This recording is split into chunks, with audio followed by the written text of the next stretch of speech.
Welcome to Kenton's videos. Enjoy the video. You gather essentials and start building now.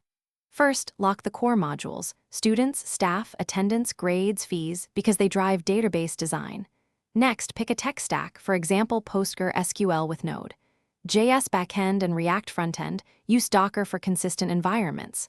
Once done, sketch user stories and a 1-week MVP roadmap so you can deliver a basic app fast.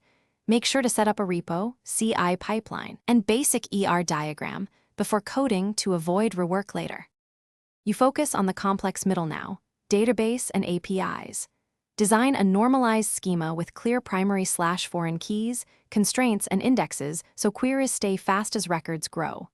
Then implement authenticated APIs, role-based access for admin, teacher, parent, adding pagination and filtering for large lists. Once done, create migrations and seed data to replicate production scenarios locally, and write automated tests for endpoints and validation. Make sure to log errors and monitor query performance during this phase to catch bottlenecks early. You complete the system with UI and deployment steps. Build a responsive dashboard, forms for enrollment and grading, and exportable reports. Connect components to APIs and validate inputs on both client and server.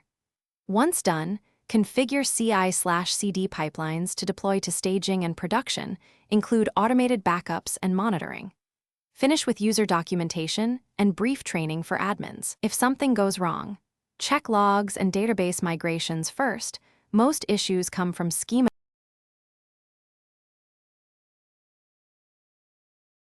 Thanks for watching. Consider subscribing if we helped you.